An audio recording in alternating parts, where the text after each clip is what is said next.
Napag-usapan natin ang patungkol sa pag-dominate nitong si Zishan kay Vega at ang pag-activate nitong si Vega ng invincible barrier niya. Pero bago natin simulan itong video na ito ay i-roll muna natin ang intro.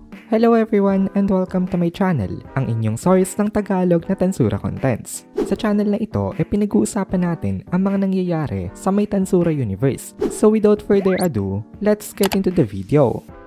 Nag-upload na nga pala guys ang Kohay PH ng Tagalog na solo leveling. Kaya kung gusto mo makapanood ng Tagalog solo leveling contents, bisitahin nyo ang Kohay PH. Link in the description. So tumawa na malakas itong si Vega ngayon at tinanong niya itong si Zishan na kumusta daw ang kanyang invincible barrier. Malakas naman daw na fighter itong si Zishan pero hindi pa daw ito sapat para makatalo sa kanya. Overconfident na naman ngayon itong si Vega dito. Ang paniniwala kasi nitong si Vega lahat ng atake nitong si Zishan ngayon ang kanyang all-out attacks. Kumbaga, full power ang paniniwala nitong si Vega sa may bawat punches nitong si Zishan. Napaisip na lang itong si Vega dito na tama daw ang decision niya na mag-focus nga sa may defenses. Kasi ngayon, magsasayang na lang daw ng energy itong si Zishan sa patuloy nitong ginagawang pag-atake. At this point, hindi na daw positivity ito. Talagang stupidity na itong mindset nitong si Vega. Tapos nagsalita itong si Vega dito na nakakatawa daw ngayon itong si Zishan. Pero out of respect daw, ipapakita niya dito ang kanyang tunay na power. Then habang nasa loob siya ng kanyang invincible barrier, inilaunch nitong si Vega ang kanyang Infinite Eater. Sabi ni Vega, ito na daw ang katapusan nitong si Zishan.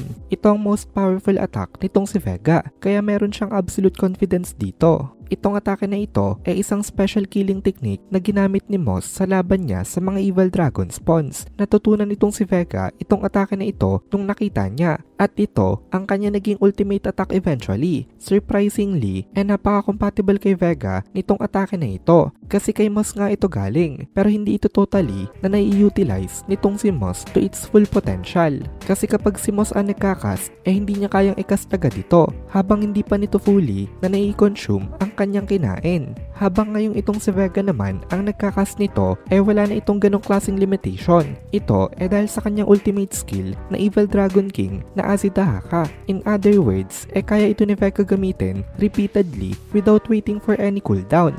Gamit nitong si Vega ang kanyang mga magical bacteria na kayang gawing energy ang mga kinakain nila. Kaya rin itong mga ito na mai-transform into a wave of annihilation para gamitin as a weapon sa kanyang kalaban. Isa itong technique of absolute destruction na napakahirap na madepensahan dahil kaya nga nito na ma-reduce lahat ng wavelengths to zero. Kapag ang katapat daw nitong si Vega merong existence value na mas mababa sa kanya madali daw para kay Vega na makain ito at hindi ito halos makaka-resist sa kanya. Isa itong extraordinary na power at para sa mga hindi nag-iisip na katulad nga ni Vega napaka-useful ng ganitong klaseng atake na kailangan mo lang na i-cast sa may direction nitong kalaban mo at wala ka nang kailangang isipin pa na kung ano-ano. Pati daw buhay ng spiritual life forms na katulad ng angel at demon hindi nakakalusot dito. Actually, mas effective pa nga daw ito sa mga ganong klase ng opponents. Kaya once na na-master na nitong si Vega itong atake nga na ito talagang magiging invincible siya. Ngayon,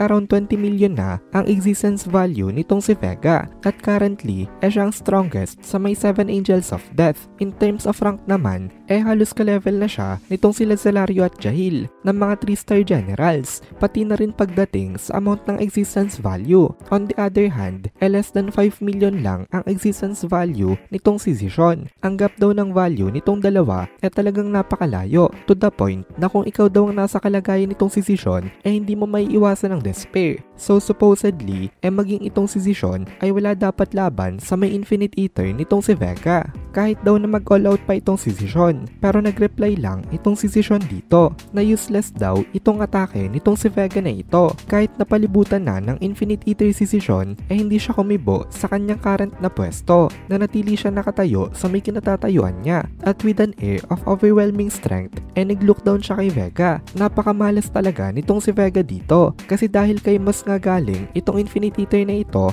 of course ay nakita na ito ni Zishan on multiple occasions kasi ilang beses na ito ginamit nitong si Moss kay Zishan. So aware na itong si Zishan kung paano i-counter itong atake na ito. Nung unang beses daw na natamaan ni Moss itong si Zishan ng Infinite Eater niya, enigta mo daw itong si Zishan ng malaking damage pero hindi pa rin nagawa na manalo nitong si Moss kasi hindi nga siya kasing lakas ni Zishan. Pero inadmit nitong si Zishan na napakalakas daw nitong technique na ito at dahil nga doon ini-analyze ito nitong si Zishan at nakaisip na siya ng countermeasure na ipanglalaban dito. Ang essence daw ng Infinite Eater ay nasa waveform. Inire-reduce nito ang waveform ng kalaban niya at idinadagdag niya naman ito sa kanyang sarili. Kaya ang isang way daw para ma-counter ang waveform sa pamamagitan ng paggamit ng waveform din. Para hindi maging zero ang wavelength mo, i-counter mo ito ng opposite na waveform. In addition, less mature daw itong technique nitong si Vega kung ikukumpara natin kay Moss. In terms of efficiency, napaka-inefficient nitong atake nitong si Vega. Kaya napakadali para kay Zishan